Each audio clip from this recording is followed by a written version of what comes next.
Ang pinakamasakit na sampal ay hindi nanggagaling sa kamay ng kaaway, kundi sa salita na binibitawan ng sarili mong kadugo. Isang umaga, habang nagluluto ako ng paborito niyang almusal, ang apo kong si Miguel, ang bugtong kong apo, ay kaswal na nagsalita habang nakatutok sa kanyang cellphone. "Lola," sabi niya, hindi man lang tumitingin sa akin. "Ang pinakamagandang regalo sa birthday ko ay kung mawala ka na para makuha na namin ang pera." Natigilan ako. Ang sandok na hawak ko ay nanigas sa aking kamay. Ang amoy ng pancake na niluluto ko, na dati simbolo ng aking pagmamahal, ay biglang naging amoy ng abo. Sa isang iglap, ang buong buhay ko ay dumaan sa aking harapan. Hindi lang puso ko ang nabasag. Ito ay isang sampal sa aking pagkatao, isang pambabastos. Ang hiya na naramdaman ko sa sarili kong pamamahay ay parang lason na kumalat sa buo kong katawan. Ang apo na pinalaki ko, na minahal ko ng higit pa sa aking sarili, ay tinitingnan ako hindi bilang kanyang lola, kundi bilang isang hadlang. Isang hadlang sa pagitan niya at ng isang bagong kotse. Lahat ng ibinigay ko, lahat ng sakripisyo, at ito ang ganti, isang batang walang utang na loob. At sa sandaling iyon, alam ko na, tapos na. 5 taon mula nang pumanaw ang mahal kong si Jose. Inialay ko ang lahat sa kanila. Ako ang naging ilaw ng tahanan sa pangalawang pagkakataon. Bawat sentimo ng ipon namin, bawat piso ng perang iniwan sa akin ni Jose, ay napunta sa kanila.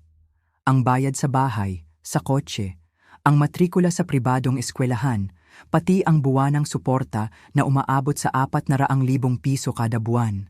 Lahat galing sa akin. Ginawa ko ang lahat, tiniis ko ang lahat, para lang masigurong magiging maayos ang buhay nila. Pero para sa kanila, para sa sarili kong anak at apo, isa lang akong anino. Isang anino na may dalang pitaka. Isang matandang babae na naghihintay na lang ng kanyang katapusan. Naramdaman ko ang pagiging nag-iisa sa gitna mismo ng pamilyang binuo ko. Para silang walang pakialam kung humihinga pa ba ako o kung may sakit ba akong nararamdaman. Basta't ang pera ay tuloy-tuloy na dumarating.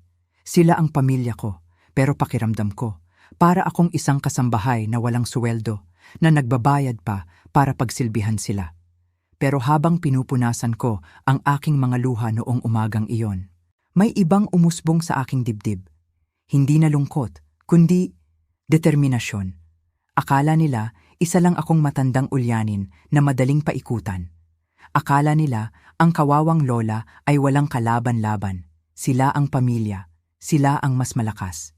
Pero hindi nila alam na sa bawat paghingi nila ng pera, sa bawat masasakit na salitang ibinabato nila na akala nila ay biro lang, lahat iyon ay nakatago.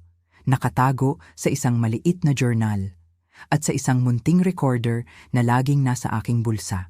Ang aking lihim na yaman ay hindi pera. Ito ay katotohanan. Ang lola na tinuring nilang parang basahan ay may hawak na trump card. Ang pawn na inakala nilang isasakripisyo ay malapit ng maging reyna. Sila ay nagkamali ng kinalaban dahil ang babaeng nawalan na ng lahat ay ang babaeng wala nang kinatatakutan. Hindi ito paghihiganti. Nang umalis si Miguel at ang tunog ng kanyang sasakyan ay unti-unting naglaho sa di kalayuan, naiwan akong nakatayo sa gitna ng aking kusina. Ang katahimikan ay biglang naging nakabibingi. Ang amoy ng sunog na pancake ay nanatili sa hangin, isang mapait na paalala ng pag-uusap na sumira sa lahat. Ang kusinang ito, na dati puno ng init at halakhak, ay naging malamig na parang puntod. Bawat sulok nito ay isang testamento sa aking pagkakamali. Ang mamahaling refrigerator na binili ko para mapuno ng pagkain para sa kanila. Ang oven na pinangarap kong paglutan ng Noche Buena para sa aking mga apo sa tuhod. Ang hapagkainan kung saan libu-libong beses kaming nagsalo. Lahat ng ito ay parang mga multo ng isang pamilyang hindi naman pala tunay. Dahan-dahan akong naglakad, ang aking mga kamay ay nanginginig pa rin. Napahinto ako sa harap ng refrigerator kung saan nakadikit ang mga litrato ng aming masasayang sandali. Oh, iyon ang akala ko. Tiningnan ko ang isang litrato noong binyag ni Miguel. Nakangiti ako habang buong pagmamalaki ko siyang karga. Si Livia, ang aking anak, at si Quentin, ang aking manugang, ay nakangiti rin. Pero ngayon, sa bago kong mga mata, ang mga ngiti nila ay parang peke, parang isang pagtatanghal. Sa tabi nito, isang litrato noong graduation ni Livia sa kolehiyo. Ako ang pinakamasaya sa lahat, nakayakap sa kanya na parang ayaw ko nang bumitaw. Siya ay nakatingin sa kamera, ang kanyang ngiti ay hindi abot sa kanyang mga mata. At isa pa noong Pasko, 2 taon na ang nakalipas. Ako ang nasa gitna, pilit na inaakbayan silang lahat. Pero sa pagtingin ko ngayon, napagtanto ko, sa bawat litrato, ako ang laging nag-aabot. Ako ang laging nakayakap ng pinakamahigpit. Ako ang laging nakangiti ng pinakamalapad. Ako ang laging nagbibigay. At sila ay naroon lang, tumatanggap, nagpapakuha ng litrato. Ginagawa ang kanilang papel sa palabas na ako ang direktor, producer at tagapondo. Ang bigat sa aking dibdib ay hindi na makaya. Naglakad ako papunta sa aming silid, ang silid na ibinahagi namin ni Jose sa loob ng 44 na taon. Umupo ako sa gilid ng kama. Ang lahat ay pareho pa rin, pero ang pakiramdam ay iba na. Ang unan ni Jose ay naroon pa rin sa kanyang pwesto. Dahan-dahan ko itong kinuha at isinubsob ang aking mukha dito. At doon, sa pamilyar na amoy ng kanyang aftershave na nanatili kahit 5 taon na siyang wala, bumuhos ang lahat ng luha na matagal ko nang kinikimkim. Umiyak ako para sa aking asawa na nag-iwan sa akin sa mundong ito. Umiyak ako para sa pamilyang inakala kong mayroon ako. At higit sa lahat, umiyak ako para sa aking sarili, para sa katangahan ko, sa aking pagiging bulag, sa pagpili kong huwag pansinin ang katotohanan dahil masakit. Nang maubos na ang aking mga luha at ang natira na lang ay isang malamig at basag na pakiramdam, iminulat ko ang aking mga mata, binuksan ko ang drawer sa tabi ng kama, at mula sa ilalim ng mga papeles, kinuha ko ang isang maliit na leather journal. Ito ang aking naging kasama mula nang mawala si Jose. Dito ko isinusulat ang lahat, mga gastusin, mga paalala, at ang mga maliliit na bagay na bumabagabag sa akin na hindi ko masabi kahit kanino. Binuklat ko ang mga pahina, at ang sarili kong sulat kamay ang naglantad sa akin ng katotohanang matagal ko nang tinatakbuhan. August 12, nag-request si Livia ng 100,000 piso para daw sa emergency repair ng bubong nila. Nalaman ko lang mula sa kanilang hardinero na wala namang sira. Bumili pala sila ng bagong TV. September 5, sinabi ni Quentin na kailangan ni Miguel ng bagong laptop para sa eskwela, nagkakahalaga ng 20,000 piso. Ibinigay ko. Nakita ko sa Facebook ni Miguel na ipinagmamalaki niya ang bago niyang gaming computer. November 20, nagbiro si Miguel sa harap ng mga kaibigan niya. Si Lola, siya ang bangko sentral ng pamilya namin. Tumawa sila. Tumawa na rin ako. Pero sa loob, parang may tumusok na karayom sa puso ko. Sunod-sunod, pahina-pahina. Ang ebidensya ng kanilang kasakiman at ng aking pagbubulag-bulagan ay naroon lahat. Ito ay hindi isang biglaang pagbabago sa kanila. Ito ay isang cancer na matagal nang kumakalat at ako ang nagpapalusog dito sa pamamagitan ng aking pag-ibig at ng aking pera.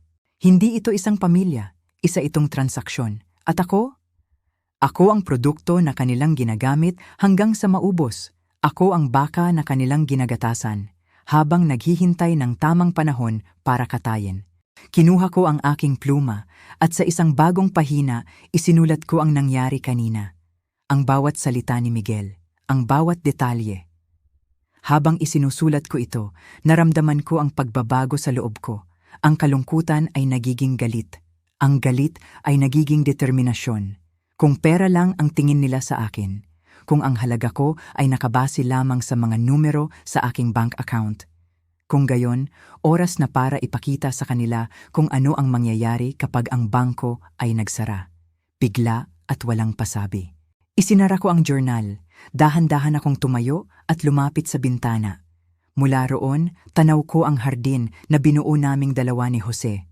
Ang mga rosas ay namumukadkad, ang kanilang pulang kulay ay matingkad, laban sa luntiyang mga dahon. Naalala ko ang sinabi ni Jose noon. Ang mga rosas, mahal ko, ay patunay na kahit ang pinakamagandang bagay ay may tinik. Minsan, ang pinakamagagandang bulaklak ang siyang makakasugat sa iyo kung hindi ka mag-iingat. Ngayon ko lang naintindihan ang tunay na kahulugan yon. Matagal na akong nasusugatan. Pero pinili kong huwag pansinin ang sakit. Pinili kong tingnan lamang ang ganda ng bulaklak. Ngayon, tapos na yon. Oras na para ipakita ng rosas na ito ang kanyang mga tinik. Kung sabik na sabik silang mamatay ako, marahil dapat muna nilang maranasan kung ano ang pakiramdam ng mawala ako. Hindi ang pera na inaasahan nila, kundi ang kawalan. Ang pagkawala ng isang taong nagbigay ng lahat. Or at sa wakas ay titigil na sa pagbibigay. Ang recorder ay nasa bulsa ko pa rin. Isang maliit na bagay, pero ito ang magiging simula ng lahat. Ang unang ebidensya, ang unang hakbang. Ang pag-unawa ay simula pa lang. Ang susunod na gagawin ko, ang siyang magtatakda ng aking kinabukasan. 3 araw. 3 araw ang lumipas mula sa mapait na almusal na iyon. 3 araw ng nakabibinging katahimikan mula sa kanila. At 3 araw ng maingay na pag-iisip para sa akin. Sa loob ng 3 araw na iyon, isang malamig na kalinawan ang bumalot sa akin. Hindi na ako ang Lola Dolores na kilala nila. Ako ay isang estranghero sa sarili kong buhay, isang tiktik sa sarili kong pamilya. Bawat kilos ko ay may layunin na. Ang pagkabigla ay napalitan ng isang mapanganib na pag-iingat. At noong Huwebes ng gabi, ang lahat ng aking hinala ay naging isang bangungot na katotohanan. Nagpunta ako sa bahay ni Livia at Quentin. Ang dahilan ko ay para ihatid ang ilang dokumento na kailangan nila para sa refinancing ng kanilang mortgage. Mga dokumento na ako pa ang tumutulong na ayusin dahil ayon sa kanila, wala silang pambayad sa abogado. Ang kabalintunaan nito ay parang sampal sa akin ngayon. Tinutulungan ko silang ayusin ang kanilang pinansyal na problema, habang sila ay palihim na pinaplano ang aking katapusan para makuha ang perang inaakala nilang mayroon ako. Ang bahay na iyon, isang magandang 2-story colonial na tinulungan ko silang bilhin 8 taon na ang nakalipas sa pamamagitan ng pagbibigay ng 2 milyong piso para sa down payment, ang buwanang hulog, ang insurance at halos lahat ng kanilang bayarin ay direktang kinakaltas mula sa aking bank account. Habang nakatayo ako sa kanilang pintuan, hawak ang sobre ng mga papeles, napagtanto ko na hawak ko ang literal na ebidensya kung gaano ko sila sinuportahan ng buo. Nag-doorbell ako pero walang sumagot. Ang sasakyan ni Livia ay nasa garahe at may mga ilaw na nakabukas sa sala, kaya alam kong nasa bahay sila. Kumatok ako, tapos ay napagdesisyonan kong gamitin ang spare key na ibinigay nila sa akin noon para sa mga emergency. Tutal, ako naman ang halos nagbabayad para sa bahay na ito. Pagpasok ko sa foyer, may narinig akong mga boses mula sa kusina. Pamilyar na mga boses, pero nagsasalita sa tonong hindi ko pa narinig kailanman. Mahina, apurado, at puno ng pagsasabwatan. Ang aking anak na si Livia, ang aking manugang na si Quentin. At walang duda, ang aking apong si Miguel. Dapat ay nagpakilala ako. Dapat ay sumigaw ako at ipinaalam sa kanila na naroon ako. Pero sa halip, may kung anong pumigil sa akin. Nanigas ako sa aking kinatatayuan at nakinig. Ito na siguro ang instinct ng isang taong gustong mabuhay na sa wakas ay gumising pagkatapos ng maraming taon ng pagbubulag-bulagan. Ang punto dito, kailangan nating maging matalino, sabi ni Quentin.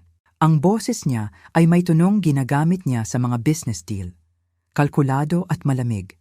Hindi tayo pwedeng maghintay lang na mamatay siya ng natural. Pwede siyang mabuhay pa ng 20 taon at sa panahong iyon, wala nang matitira. Lalo na kung kakailanganin niya ng long-term care. At alam mo ba kung magkano ang mga lugar na iyon? Dagdag ni Livia. Mawawala sa atin ang lahat. Huminto ang pagtibok ng puso ko. Pinag-uusapan nila ako na parang isang stock portfolio na kailangan nilang i-liquidate bago pa ito malugi. So, ano ang suggestion mo? Tanong ni Miguel. At narinig ko ang pananabik sa kanyang boses na 17 anyos. Ang parehong boses na dati nagsasabing, "Ako ang best lola in the world." Ang sinasabi ko, pagpapatuloy ni Quentin, ay kailangan natin siyang hikayatin na gumawa ng ilang pagbabago. Ipasok siya sa assisted living ng mas maaga. Kapag nandoon na siya, makukuha natin ang power of attorney. Sasabihin nating hindi na siya mentally competent para pamahalaan ang sarili niyang pananalapi. Idiniin ko ang aking sarili sa pader. Tinakpan ang aking bibig para pigilan ang anumang tunog. Hindi lang sila naghihintay na mamatay ako. Pinaplano nilang ipadeklarang wala akong kakayahan para nakawin ang pera ko habang buhay pa ako. Paano natin gagawin iyon? Tanong ni Livia. Matalas pa ang isip niya, alam ng lahat iyon. Hindi lahat, sabi ni Quentin, at narinig ko ang ngiti sa kanyang boses. Nagdodokumento ako ng mga insidente, mga maliliit na bagay, mga pagkakataong may nakalimutan siya o nalito sa mga petsa. Nagbuo ako ng isang file. Anong klaseng file? Tanong ni Miguel. Mga medical record karamihan. Nalaman ko na nag-retire na si Dr. Peterson nung 1 taon kaya bago na ang doktor ni Mama. Isang taong hindi alam ang history niya. Sumasama ako sa mga appointment niya at ginagabayan ko ang usapan. Binabanggit ko na nag-aalala kami sa kanyang memorya, sa kanyang mga desisyon.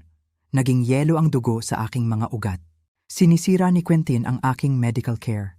Nagtatanim ng duda tungkol sa aking kaisipan sa isang doktor na hindi ako lubos na kilala para makita ang manipulasyon.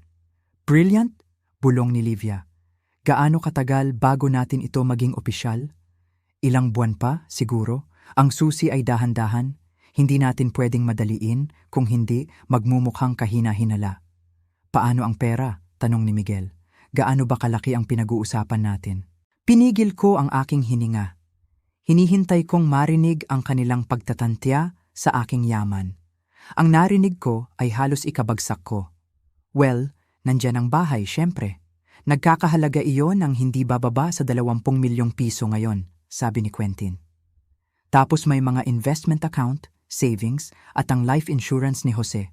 Sa huling check ko, nasa 150 milyong piso lahat. 150 milyon. Iyon ang akala nila. Ang katotohanan ay mayroon na lang akong natitirang halos 40 milyong piso. Ang natitira, ang pera mula sa life insurance ni Jose, ang aming retirement savings, lahat ng pinaghirapan namin sa loob ng 44 na taon, ay ginastos ko sa pamilyang ito. Pribadong paaralan para kay Miguel, ang mortgage ni Livia at Quentin, mga sasakyan, bakasyon, mga emergency, mga gastusing medikal, at hindi mabilang na mga hiling na unti-unting umubos sa aking yaman. Pero hindi ko sinabi sa kanila kung magkano na ang nagastos ko. Ayaw kong makonsensya sila sa pagtanggap ng tulong ko. Kaya patuloy silang naniwala na nakaupo ako sa isang kayamanang hindi na umiiral. 150 milyon, bulong ni Miguel. Sapat na iyon para sa kotse ko, sa kolehiyo, at sa kahit anong gusto ko pagkatapos. Dahan-dahan akong umatras patungo sa pinto. Ang puso ko ay kumakabog ng napakalakas, sigurado akong maririnig nila ito. Nanginginig ang aking mga kamay habang binubuksan ko ang pinto at lumabas. Nakaupo sa aking kotse sa kanilang driveway, tinitigan ko ang bahay na tinulungan kong bilhin, pinoproseso ang lahat. Ito ay isang kalkuladong sabuatan para nakawin ang aking kalayaan at ikulong ako sa isang murang pasilidad habang nilulustay nila ang perang pinaghirapan ko. Ang pinakamasakit ay hindi ang pera. Ito ay ang paraan ng pag-uusap nila. Walang emosyon, walang konsensya. Naintindihan ko na ngayon. Ang kamatayan ko ay hindi magiging maginhawa para sa kanila. Kailangan nila akong buhay, pero walang magawa. Isang baka nagagatasan hanggang sa huling sentimo. Habang nagmamaneho pa uwi, isang bagong damdamin ang pumalit sa aking pagkabigla. Kalinawan. Nakikita ko na sila ng malinaw. At sila ay malapit nang makita kung gaano sila nagkamali sa pag-akala na ako ay isang mahina, malilimutin at tangang matanda. Kinaumagahan, pagkatapos matuklasan ang kanilang sabwatan, gumising ako na may kakaibang kapayapaan. Sa kauna-unahang pagkakataon sa loob ng maraming taon, hindi ko na tinatanong ang aking sarili kung masyado ba akong sensitibo o kung mali lang ba ang interpretasyon ko. Narinig ko ang katotohanan mula sa kanilang mga bibig na itala ito sa aking digital device. At ngayon, alam ko na kung saan ako lulugar. Hindi na ako ang kanilang minamahal na ina at lola. Ako ang kanilang target. Pero ang hindi nila alam, ang kanilang target ay matagal na silang pinagmamasdan. At ngayon, handa na akong isagawa ang sarili kong pagsubok. Sinimulan ko kay Livia. Tumawag ang aking anak noong Biyernes ng umaga, tulad ng ginagawa niya linggo-linggo. Kunwari ay para kumustahin ako, pero ang totoo, para subaybayan ang aking sitwasyong pinansyal. "Hi ma, kamusta na po ang pakiramdam ninyo?" Ang boses niya ay may artipisyal na tamis na ginagamit niya kapag may kailangan siya. "Sa totoo lang, may inaalala ako," sabi ko, habang umuupo sa lumang silya ni Jose, dala ang aking kape. Kailangan kong makita kung gaano kabilis kakalat ang balita sa kanilang munting network. Nakipagkita kasi ako sa financial advisor ko kahapon at may sinabi siyang nakakabahala.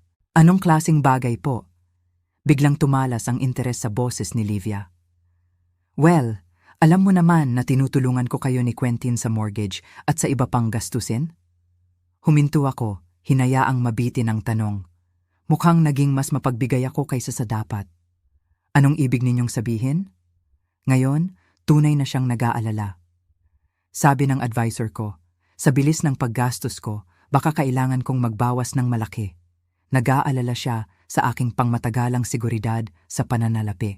Ang katahimikan sa kabilang linya ay tumagal ng ilang segundo. Nang sa wakas ay magsalita si Livia, ang kanyang boses ay maingat na kinokontrol. "Gaano kalaking bawas po ang pinag-uusapan natin? Hindi okay lang po ba kayo? O ano po ang maitutulong namin, kundi isang agarang pag-aalala kung paano ito makakaapekto sa kanilang daloy ng pera." Iminungkahi niya na baka kailangan kong bawasan ang buwanang suporta ko sa inyo mula 400,000 pababa sa siguro 100,000 hanggang sa maayos ko ang aking sitwasyon. 100,000? Tumaas ang boses ni Livia. "Ma, hindi pa po iyon sapat para sa mortgage namin. Umaasa po kami sa perang iyon." "Alam ko anak, at pasensya na. Pero kailangan ko ring isipin ang sarili kong hinaharap. Paano kung kailanganin ko ng long-term care balang araw? Napakamahal ng mga pasilidad na iyon." "Hindi ninyo po kailangang mag-alala tungkol diyan," mabilis na sabi ni Livia. "Kung may mangyari, kami po ang bahala sa inyo. Hindi ninyo kailangang mag-ipon ng pera para sa kung anong nursing home."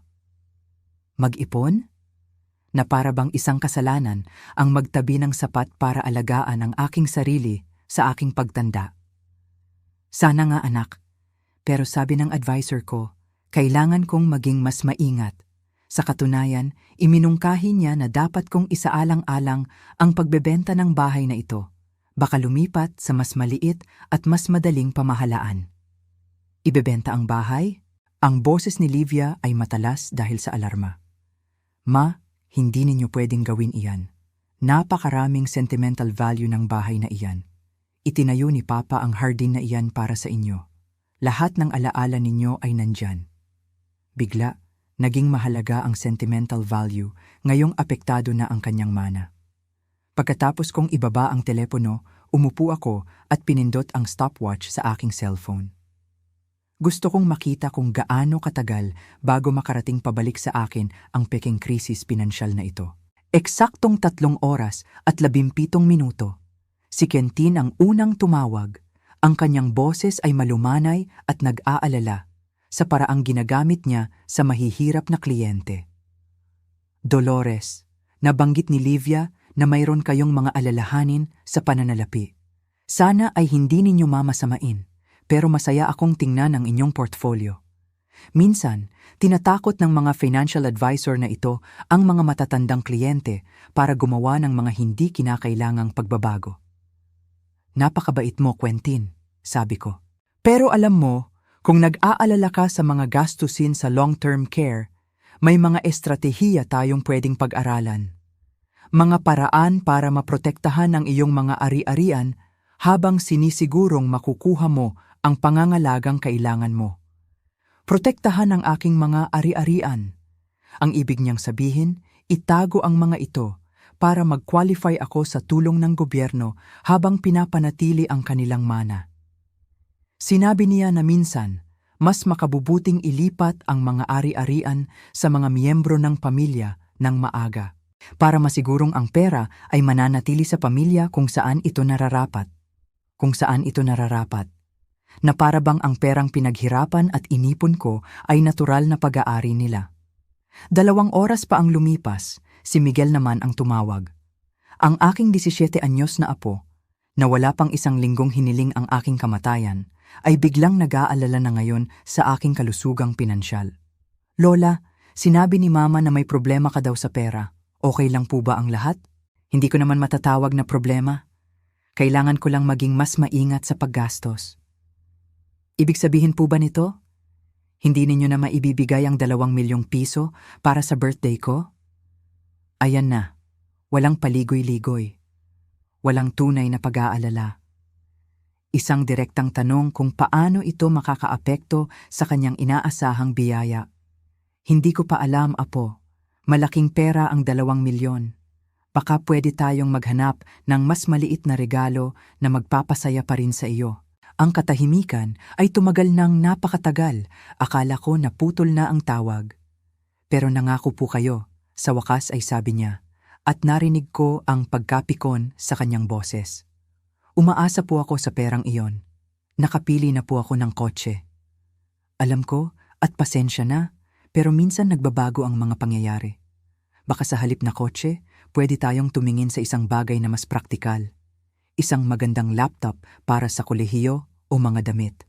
Laptop? Tumaas ang kanyang boses sa pagkainis. Lola, lahat ng kaedad ko may laptop na. Hindi ko kailangan ng isa pang laptop. Kailangan ko ng kotse. Kailangan. Inulit ko sa isip ko. Mayroon na siyang kotse. Ang Honda na binili ko para sa kanya noong 1 taon na nagkakahalaga ng mahigit 1 milyong piso, na ngayon ay tinatawag niyang bulok na sasakyan dahil hindi ito angkop sa kanyang status. Ang pagiging entitled niya ay nakakagulat. Sa isip niya, ang pagmamahal ko ay direktang katumbas ng halaga ng perang gagastusin ko sa kanya. Kung hindi ko siya kayang bilhan ng magarang kotse, ibig sabihin, wala akong pakialam sa kanyang kaligayahan. Pagkatapos niyang ibaba ang telepono, matagal akong nakaupo sa silya ni Jose. Ang aking peking krisis pinansyal ay nagsiwalat ng lahat. Wala ni isa sa kanila ang nagpahayag ng tunay na pag-aalala. Ang tanging inaalala nila ay kung paano makakaapekto ang aking imaginaryong problema sa kanilang access sa aking totoong pera. At ang pinakamatindi, lahat sila ay tumalon sa iisang solusyon. Na dapat kong ibigay sa kanila ang kontrol sa aking mga ari-arian para sa sarili kong proteksyon. Hindi na sila nagiging banayad. Ang pagsubok ay tapos na. At sila ay bumagsak lahat. Ang pagsubok ay tapos na. At ngayon, oras na para sa mga resulta. Noong gabing iyon, pagkatapos ng 3 tawag na kumumpirma sa pinakamasama kong mga takot, tinawagan ko ang aking totoong financial advisor, si Martin Henderson. Si Martin ay 12 taon nang namamahala sa aming mga investment ni Jose. At isa siya sa iilang taong nakakaalam ng tunay na estado ng aking pananalapi. Dolores, mainit niyang bati nang ilipat ako ng kanyang sekretarya. Kamusta ka na? Hindi na kita nakausap mula noong quarterly review natin noong nakaraang buwan. Maayos naman ako, Martin, sagot ko. Pero kailangan kong magtanong sa'yo tungkol sa isang bagay. Kung gugustuhin kong gumawa ng malalaking pagbabago sa aking estate planning, ano ang magiging proseso? Anong uri ng mga pagbabago ang iyong isinasaalang-alang? Sabihin nating, gusto kong alisin ang aking kasalukuyang mga benepisyaryo at magtalaga ng mga bago. Gaano kabilis iyon magagawa? Nagkaroon ng isang paghinto. Alam ni Martin ang sitwasyon ng aking pamilya. Alam niya kung gaano kalaki ang aking suporta kina Livia at Quentin. Maayos lang ba ang lahat, Dolores? Lahat ay nagiging napakalinaw, Martin, sabi ko. Naiba sa pagiging maayos, pero ito ay isang progreso. Ang mga pagbabagong tulad niyan ay maaaring gawin ng medyo mabilis kung sigurado ka sa mga ito. Sigurado ka ba? Iniisip ko ang kaswal na hiling ni Miguel para sa aking kamatayan. Iniisip ko ang sabwatan na narinig ko. Iniisip ko ang 3 tawag sa telepono ngayon na kumumpirma sa lahat ng aking kinatatakutan. Sigurado ako, sabi ko, ang aking boses ay matatag sa unang pagkakataon sa loob ng maraming araw. Kailan tayo pwedeng magkita? Pwede ba sa Lunes ng umaga? 10:00. Perpekto. At Martin, gusto kong ihanda mo ang ilang iba't ibang mga opsyon. Maaaring gagawa ako ng napakalaking mga pagbabago. Pagkatapos kong ibaba ang telepono, naglakad-lakad ako sa aking bahay. Tinitingnan ito sa pamamagitan ng mga bagong mata. Ang bahay na ito na labis na ikinababahala ni Livia na ibenta ko. Ang bahay kung saan binuo namin ni Jose ang aming buhay, kung saan pinalaki namin ang aming anak, kung saan pinangarap naming tumanda, na napapaligiran ng mga taong nagmamahal sa amin. Isa itong magandang bahay, puno ng magagandang alaala. Ngunit isa na rin itong dambana sa isang buhay na hindi na umiiral. Wala na si Jose at ang pamilyang inakala kong binuo namin ay isang ilusyon lamang na pinananatili ng aking buwanang kontribusyon sa pananalapi. Marahil ay oras na para huminto sa pamumuhay sa isang dambana ng nakaraan at magsimulang bumuo ng isang bagay na totoo para sa anumang hinaharap na natitira sa akin. Kinabukasan, araw ng Sabado, ginugol ko ang buong araw sa pagpaplano. Pagsapit ng Lunes ng umaga, nagawa ko na ang lahat ng kinakailangang appointment. Si Martin Henderson, ang aking financial advisor. Si Attorney Robert Chen, ang aking abogado sa estate. At si Dr. Patricia Williams, isang geriatric psychiatrist na inirekomenda ni Martin. Bago pa man ang aming mga pagpupulong, bawat isa sa kanila ay nakatanggap na ng mga kopya ng aking mga digital recording ng aking mga entry sa journal at isang detalyadong timeline ng pag-uugali ng aking pamilya sa nakalipas na 6 na buwan. Hindi na lang ako nagpoprotekta sa aking sarili. Nagtatayo ako ng isang kasong hindi nila matitinag. Ang pagpupulong ko kay Martin noong Lunes ay mabilis at episyente. Inilatag niya ang mga opsyon, mga trust, mga donasyon, mga paraan para ilipat ang aking mga ari-arian sa paraang hindi nila makokontesta. Pinili namin ang isang irrevocable trust, isang legal na istruktura na kapag naitatag na ay hindi na maaaring baguhin o bawiin. Ang lahat ng aking pera ay ilalagay doon, na mapupuntahan lamang para sa aking mga medikal na pangangailangan at pang-araw-araw na gastos na pinamamahalaan ng isang profesional na third party.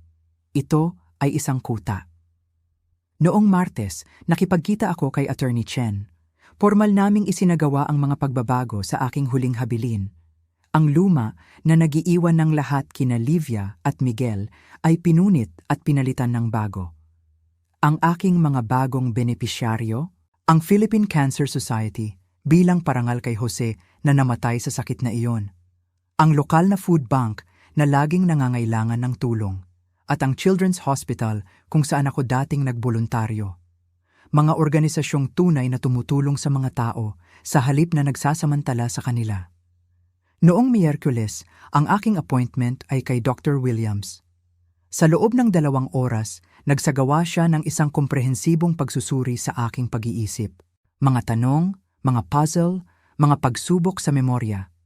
Sa huli, ang kanyang konklusyon ay malinaw. Hindi lamang ako competent, kundi ako ay remarkably well-adjusted for someone dealing with familial exploitation. Ang kanyang opisyal na ulat ay naging isa pang piraso ng aking baluti.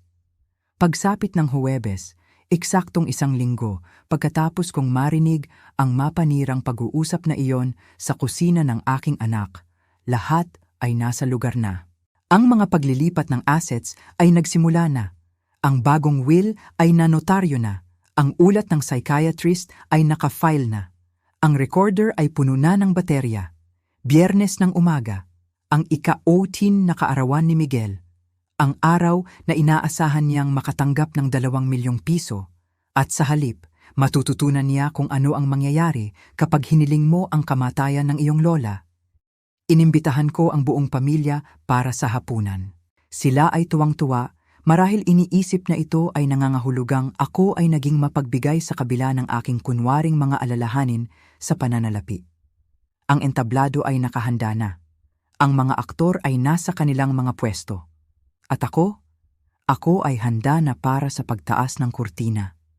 Ang matandang babaeng akala nila ay mahina, ay malapit nang ipakita sa kanila kung ano ang itsura ng isang reyna na nagdedepensa sa kanyang kaharian. Ang laban ay hindi pa nagsisimula para sa kanila, pero para sa akin, ito ay halos tapos na. At ako ay mananalo. Dumating sila ng 6:00 ng gabi. Eksakto, lahat sila ay nakangiti, lahat ay may dalang pakitang tao. Si Livia ay may dalang isang murang bouquet ng bulaklak, mga chrysanthemums na siguro ay nagkakahalaga lamang ng ilang daang piso. Si Quentin ay bitbit ang isang mamahaling cake na para bang iyon na ang pinakamalaki niyang ambag sa gabing iyon. At si Miguel, nakasuot ng bagong polo shirt na malamang ay ako rin ang nagbayad sa pamamagitan ng kanyang buwanang allowance. Ang hangin ay puno ng peke at matamis na bati. Ang bawat yakap ay malamig. Ang bawat halik sa pisngi ay walang buhay. "Happy birthday, Apo," sabi ko habang niyayakap ko si Miguel.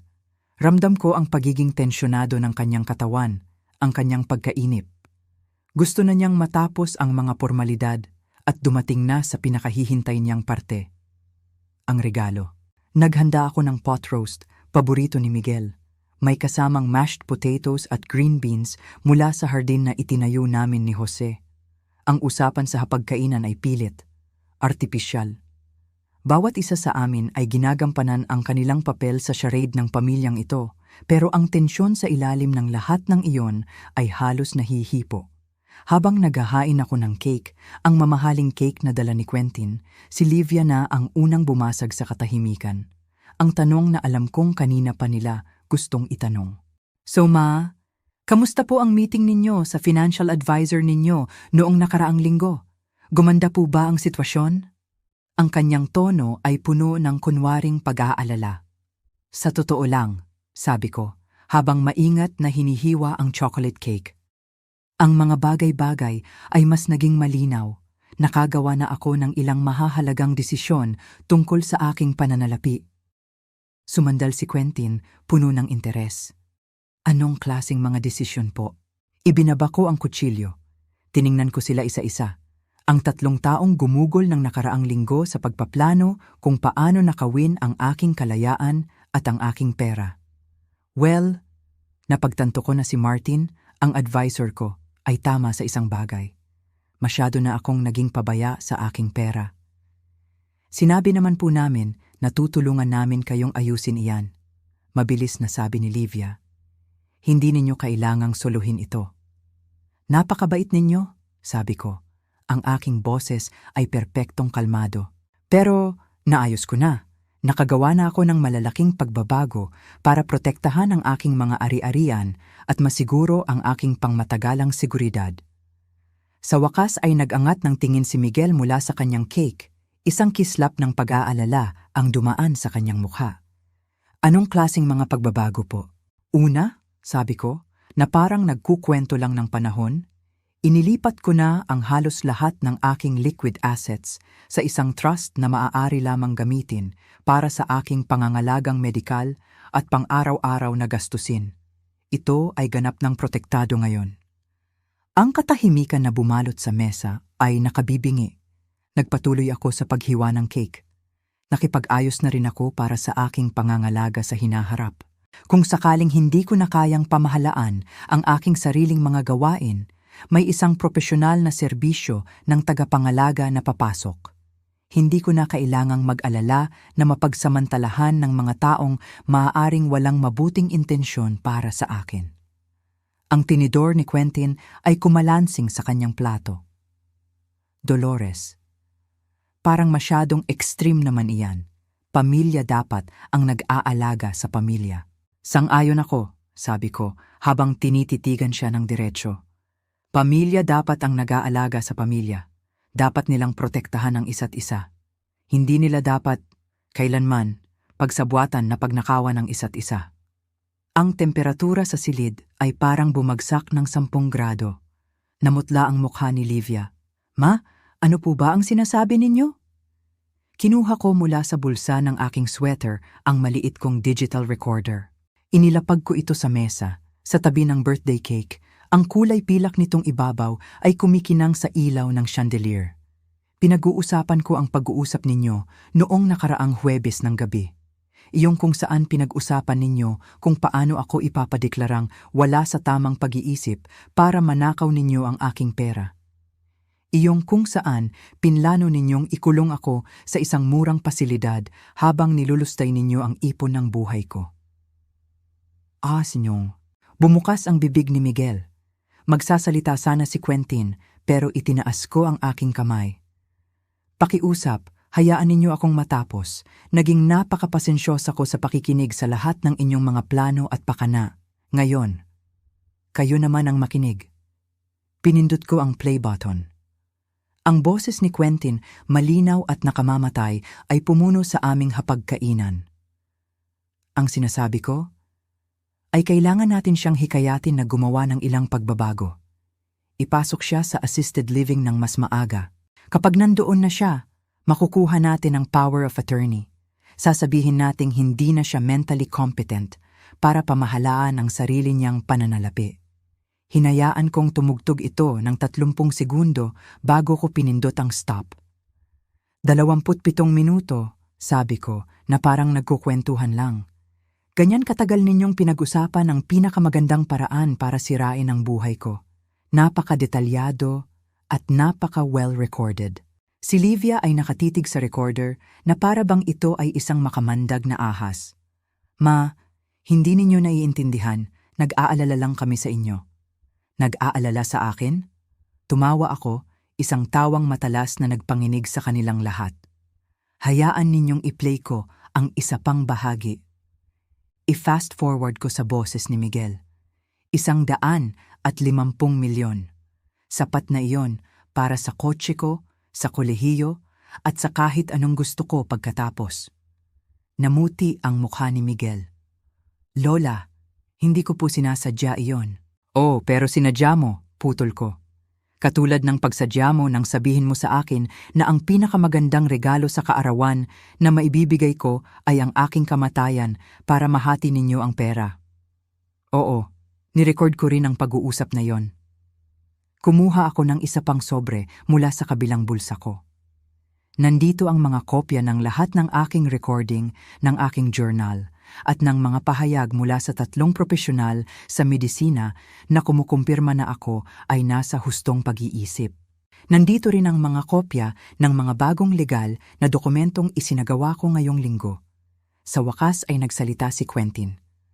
Anong klaseng mga legal na dokumento? Isang bagong huling habilin para magsimula. Ang luma ay nagiiwan ng lahat kina Livia at Miguel. Ito ay meron ng ibang mga benepisyaryo. Sino? Halos pabulong na tanong ni Livia. Ang Philippine Cancer Society, ang lokal na food bank, ang Children's Hospital kung saan ako dati nagboluntaryo. Mga organisasyong tunay na tumutulong sa mga tao. Sa halip na nagsasamantala sa kanila. Tumayo si Miguel, ang kanyang silya ay kumaskas sa sahig. Hindi ninyo pwedeng gawin iyan. Ang perang iyan ay dapat sa amin. Sa totoo lang, sabi ko, habang kalmadong nakaupo, ang perang iyan ay sa akin. Pinaghirapan ko, inipon ko, at maaari ko itong iwan sa kahit kaninong gusto ko. Pero pamilya ninyo kami, desperadong sabi ni Livia. Talaga ba? Tanong ko. Dahil ang mga miyembro ng pamilya ay hindi nagsasabuatan para magnakaw sa isa't isa. Hindi humihiling ng kamatayan ng isa't isa. Hindi nagpaplano na ipadeklara ang kanilang matatandang kamag-anak na wala sa pag-iisip at ikulong. Tumayo ako. At mayroon pa, ipinatigil ko na rin ang buwanang suportang pinansyal. Ang 400,000 piso na ibinibigay ko sa inyo buwan-buwan ay hihinto na, ngayon din. Ma, hindi namin kaya, sigaw ni Livia. Mahahanapan ninyo ng paraan, sabi ko. Naglakad ako papunta sa pinto at binuksan ito. Oras na para umalis kayo. Dalhin ninyo ang cake ninyo. Hindi ko na ito kailangan. Isa-isa silang lumabas. Walang imik. Si Livia ay umiiyak. Sa pintuan, huminto siya. Ma, Hindi ganito dapat ang pamilya. Tama ka, sabi ko. Dapat nagmamahalan at nagpoprotektahan ng pamilya. Ipinikit ko ang pinto, pero huminto. Happy birthday, Miguel, sigaw ko sa aking apo. Sana nakuha mo ang lahat ng nararapat sa iyo ngayong gabi. Nang umalis ang kanilang sasakyan, isinara ko ang pinto at sumandal dito. Tapos na. Ang bahay ay biglang gumaan. Tahimik, pero hindi malungkot, malinis. Parang isang bagong simula. Ang katahimikan ay tumagal ng eksaktong 48 oras. Ang Sabado at Linggo ay lumipas sa isang napakapayapang paraan. Walang mga tawag, walang mga sorpresang pagbisita, walang mga manipulative na text message. Sa kauna-unahang pagkakataon sa loob ng maraming taon, gumising ako tuwing umaga ng walang bigat ng kanilang mga inaasahan na dumadagan sa akin. Nagtimpla ako ng kape para sa isa, nagbasa ng dyaryo ng walang istorbo, at inalagaan ang hardin ni Jose nang walang sinumang nagsasabi na sobra na ang ginagawa ko para sa isang kaedad ko. Ito ang pinakapayapang katapusan ng linggo na naranasan ko mula nang mamatay si Jose. Ngunit ang Lunes ng umaga ay nagdala ng bagyo na aking inaasahan. Ang unang tawag ay dumating ng 7:15 habang dinidiligan ko ang mga rosas. Ang numero ni Livia ay lumitaw sa screen ng aking telepono at hinayaan ko itong mapunta sa voicemail. Ang pangalawang tawag ay dumating pagkatapos ng 5 minuto, tapos isa pa. Pagsapit ng 8:00, 12 beses na siyang tumawag. Sa wakas, sinagot ko sa 13 pagring. Ma, salamat sa Diyos. Ang kanyang boses ay tarantang-taranta, desperado. Kailangan nating mag-usap. Ang lahat ng ito ay isang hindi pagkakaunawaan. Aling bahagi ang hindi pagkakaunawaan? Tanong ko habang umuupo sa silya ni Jose, dala ang aking kape. Ang bahagi kung saan pinlano ninyong ipadeklara akong wala sa tamang pag-iisip o ang bahagi kung saan gusto ninyong nakawin ang aking pera. Wala kaming nanakawin, sabi niya, at narinig ko ang pag-iyak sa kanyang boses. Sinusubukan ka naming protektahan. Protektahan ako mula saan? Sa pagkakaroon ng kontrol sa sarili kong buhay?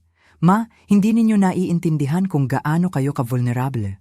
May mga tao dyan na nambibiktima ng mga matatandang babae. Tinitiyak lang namin na hindi iyon mangyayari sa inyo. Ang kabalintunaan ay napakakapal, halos matawa ako. Ibig mong sabihin mga taong tulad ninyo? Hindi iyan patas, pamilya mo kami. Lahat ng ginawa namin ay dahil sa pagmamahal.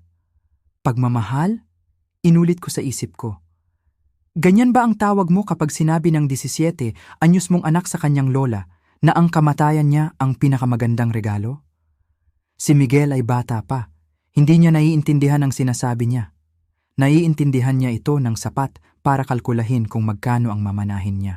Naiintindihan niya ito ng sapat para pumili ng isang mamahaling kotse na bibilhin niya gamit ang perang makukuha sa aking kamatayan. Ang katahimikan ay lumawig sa pagitan namin, puno ng lahat ng pangit na katotohanan na hindi na namin mababawi. Ma, pakiusap, bulong ni Livia. Huwag mong sirain ang ating pamilya dahil dito. Wala akong sinisira, kalmado kong sabi. Nakikita ko lang sa wakas kung ano ang matagal ng sira. Pagkatapos kong ibaba ang telepono, nagtimpla ako ng pangalawang tasa ng kape at umupo para pakinggan ang aking mga voicemail. 17 sa mga ito. Si Livia, nagmamakaawa. Si Quentin, sinusubukang maging makatwiran at propesyonal. Si Miguel, nakakagulat na walang sinasabi. Ngunit ang 18 mensahe ang nakakuha ng aking atensyon, isang boses na hindi ko nakilala. Mrs. Dolores Patterson, ito po si Amanda Morrison mula sa Elder Care Advocacy Services. Nakatanggap po kami ng ilang nakababahalang ulat tungkol sa inyong kapakanan at nais po naming mag-schedule ng isang wellness check sa lalong madaling panahon. Nanlamig ang aking dugo. Hindi sila nagsayang ng oras. Agad kong tinawagan si Martin Henderson. Dolores, sabi niya, sinagot sa unang ring. Inaasahan ko na ang tawag mo. May mga interesante kang bisita ngayong umaga, hindi ba? Paano mo nalaman? Dahil tinawagan nila ako muna. Gustong malaman ng manugang mo kung may paraan para kontestahin ang mga pagbabagong ginawa mo sa iyong ari-arian. Tila labis siyang nag-aalala sa iyong estado ng pag-iisip. At ano ang sinabi mo sa kanya? Sinabi ko sa kanya na 12 taon na tayong nagtatrabaho, na matalas ka pa rin at na anumang pagtatangkang questionin ang iyong kakayahan ay sasalubungin ng buong dokumentasyon na inihanda natin. Kasama na ang mga recording na iyon. Paano itong elder care advocacy? Standard procedure kapag may nag-file ng report. Huwag kang mag-alala, inaasahan na ni Dr. Williams ang tawag nila. Handa siyang magsagawa ng anumang competency evaluation na hihilingin nila. Si Dr. Patricia Williams, ang geriatric psychiatrist, ang huling piraso ng aking depensa. Nang gabing iyon, hindi ako makatulog. Ang kanilang ganting salakay ay mas mabilis at mas brutal kaysa sa inaasahan ko. Hindi na sila nagpapanggap na nagmamalasakit. Ngayon, ginagamit na nila ang sistema laban sa akin, sinusubukang ipinta ako bilang isang matandang baliw na kailangang iligtas mula sa kanyang sarili. Ang kanilang desperasyon ay ginawa silang mas mapanganib. Nagtungo ako sa sementeryo kinabukasan, isang lugar na hindi ko napuntahan mula noong anibersaryo ng pagkamatay ni Jose. Umupo ako sa maliit na bangko malapit sa kanyang puntod at ikinuwento sa kanya ang lahat. Masisipayo ka sa kanila, mahal ko, sabi ko sa tahimik na hangin. Lalo na kay Miguel.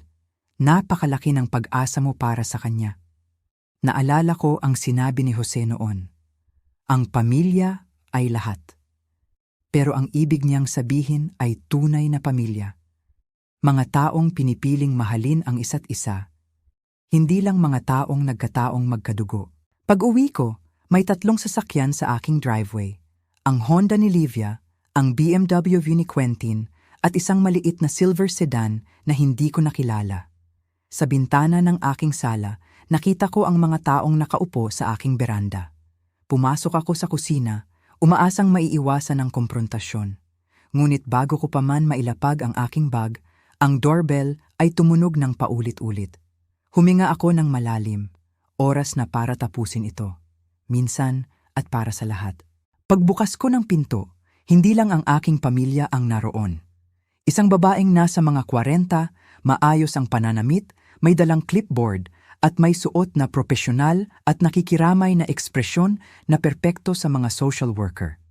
Mrs. Patterson, ako po si Amanda Morrison mula sa Elder Care Advocacy Services.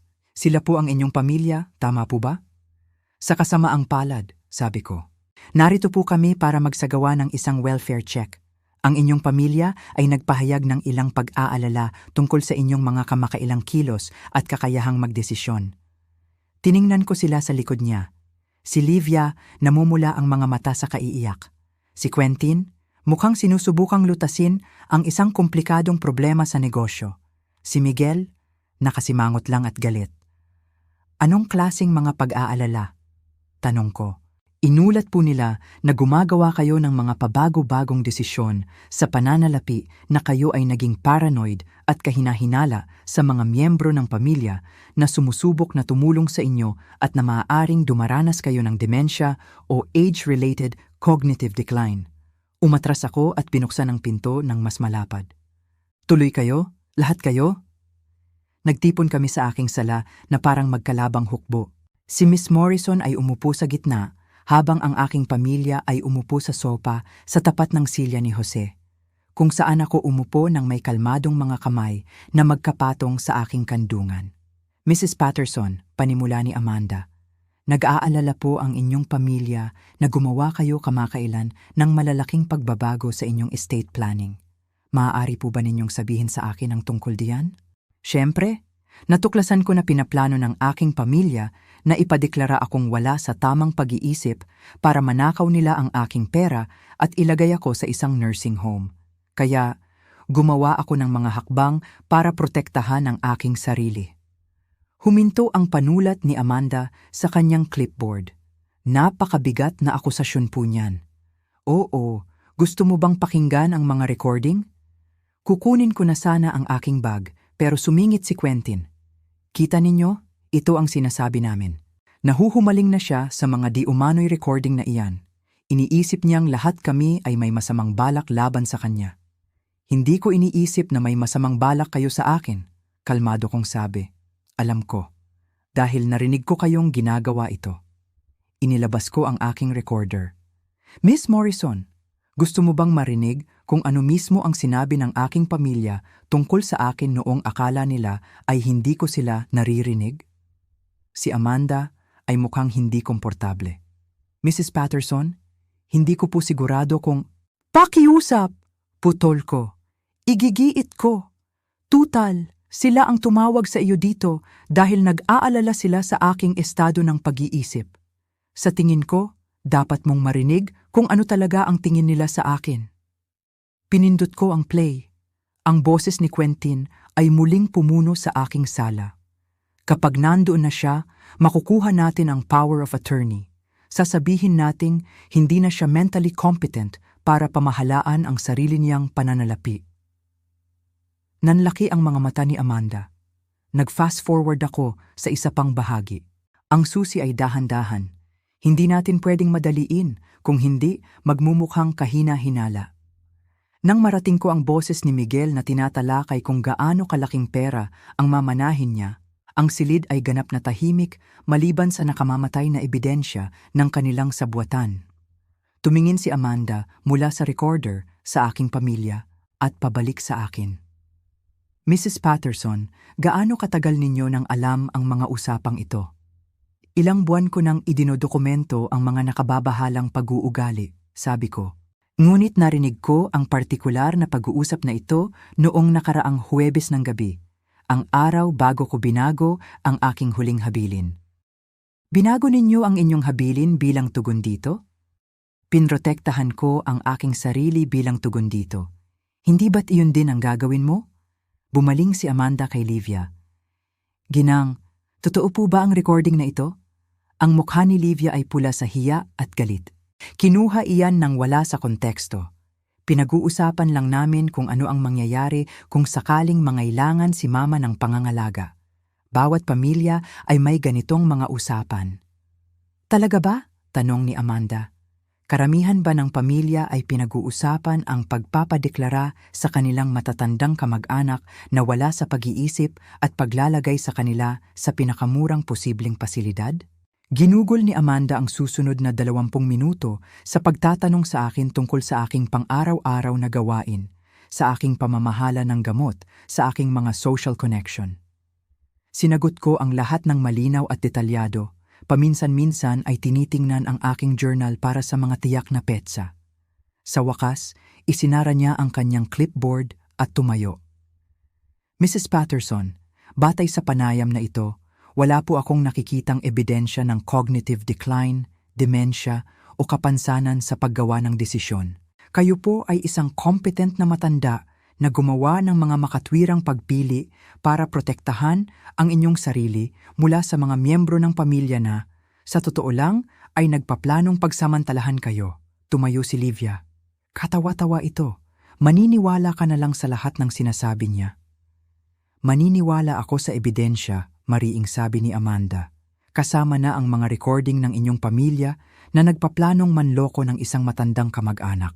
Mrs. Patterson, gusto ninyo po bang mag-file ako ng report tungkol sa mga banta na ito? Pinag-isipan ko ito. Tiningnan ko ang 3 taong dating sentro ng aking mundo. Mukha silang takot ngayon. Desperado. Parang mga hayop na na-corner. Hindi, sa wakas ay sabi ko. Ayokong magsampa ng kaso. Gusto ko lang na iwanan na nila ako sa kapayapaan. Tumango si Amanda. Pagkatapos niyang umalis, nagkaharap kaming 4. Masaya ka na ba ngayon? Mapait na tanong ni Miguel. Itinakwil mo kami sa lahat. Hindi ko kayo itinakwil, sabi ko. Pinahinto ko lang ang pagpapanggap na katanggap-tanggap ang ginagawa ninyo. Hindi pa ito tapos, sabi ni Quentin. Ang kanyang profesional na maskara ay tuluyan nang natanggal.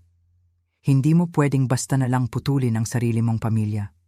Panoorin ninyo ako, sagot ko. Umalis sila nang walang ibang salita. Nilock ko ang pinto sa likod nila. Pagkatapos, naglakad ako patungo sa silya ni Jose, umupo, at sa wakas, pinahintulutan ang aking sarili na umiyak. Hindi dahil sa lungkot, kundi dahil sa ginhawa. Tapos na ang pinakamasama. Ginamit na nila ang kanilang huling baraha at natalo sila. Ngayon, maaari ko nang simulan ang natitirang bahagi ng aking buhay. Ang araw pagkatapos ng huling komprontasyon ay parang ang unang araw ng natitirang bahagi ng aking buhay. Ang hangin sa aking bahay ay tila mas magaan. Ang sikat ng araw na tumatama sa aking bintana ay tila mas maliwanag. Sa kauna-unahang pagkakataon, sa loob ng 5 taon, huminga ako ng malalim at ang hangin na pumasok sa aking mga baga ay hindi lasang obligasyon o kalungkutan. Lasang kalayaan. Alam kong hindi ko na kayang manatili sa bahay na iyon.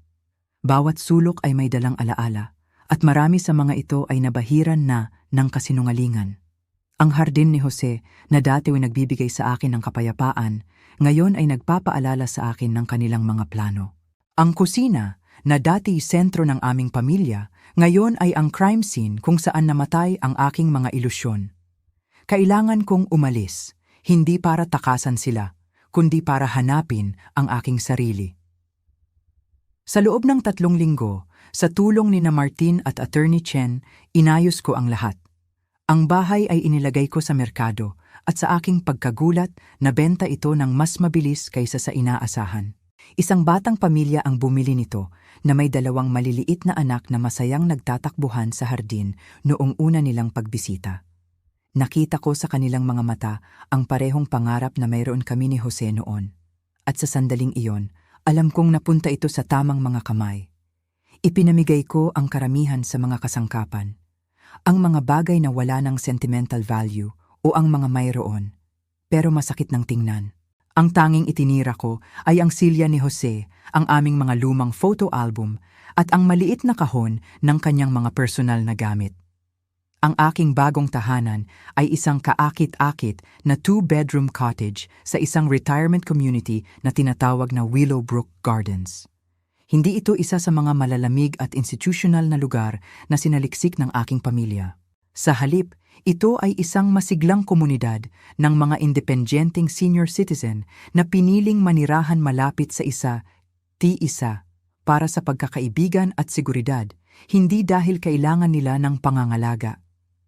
Ang mga bahay ay may maliliit na hardin sa harap, ang mga kalye ay ligtas para sa paglalakad at may isang community center na laging may mga aktibidad. Paglipat ko, naramdaman ko agad ang pagkakaiba. Dito, ang mga ngiti ng mga kapitbahay ko ay totoo. Ang kanilang "kumusta ka" ay may kasamang tunay na interes. Sa unang linggo, ako ay nag-iisa pa rin. Nag-aayos ng aking mga gamit, sinusubukang masanay sa bagong kapaligiran. May mga sandali ng pag-aalinlangan. May mga gabi kung saan ang katahimikan ay masyadong malakas at hinahanap-hanap ko ang pamilyar na ingay ng aking lumang bahay kahit na ang ingay na yon ay madalas na may kasamang sakit. Ngunit dahan-dahan, nagsimula akong lumabas. Ang una kong naging kaibigan ay si Margaret Winters o Tita Maggie gaya ng gusto niyang itawag sa kanya. Siya ay 72 taong gulang, isang retiradong guro na nakatira 3 bahay mula sa akin.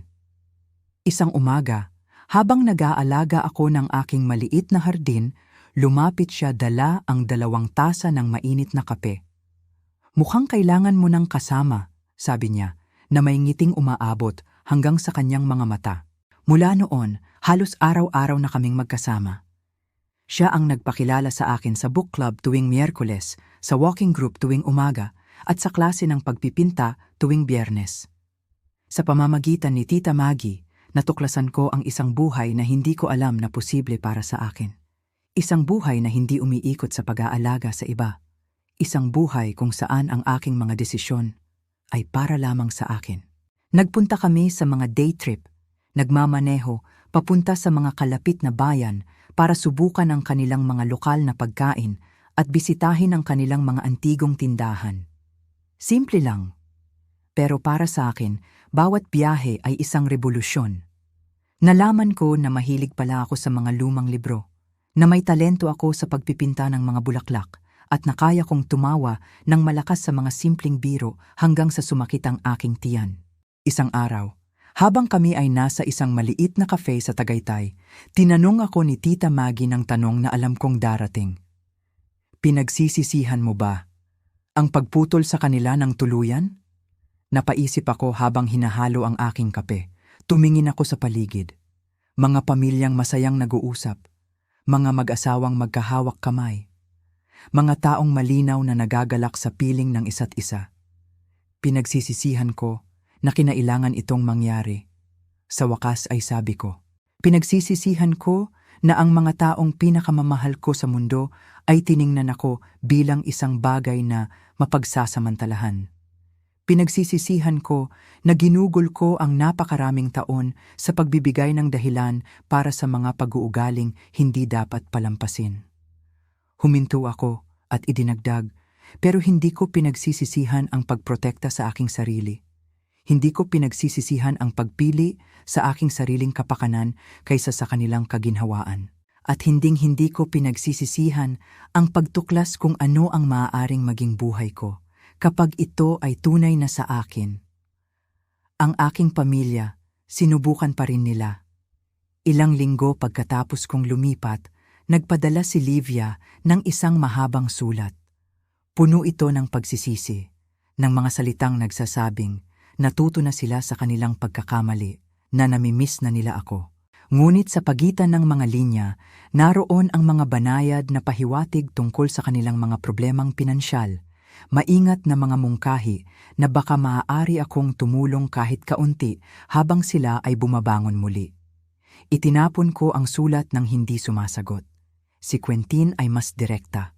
Nagpunta siya sa aking lumang bahay at nang malaman niyang naibenta na ito, nakuha niya ang impormasyon ng aking abogado.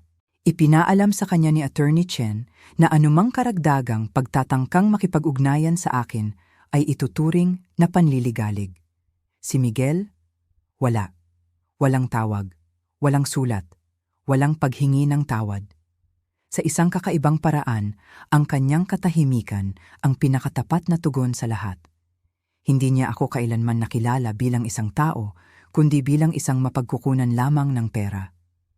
Kung wala ang tungkuling iyon, hindi ako umiiral para sa kanya. At ayos lang iyon sa akin. Ang perang nakuha ko mula sa pagbebenta ng bahay at ang natitira sa aking mga ari-arian ay nagbigay sa akin ng kalayaan na hindi ko kailanman naramdaman.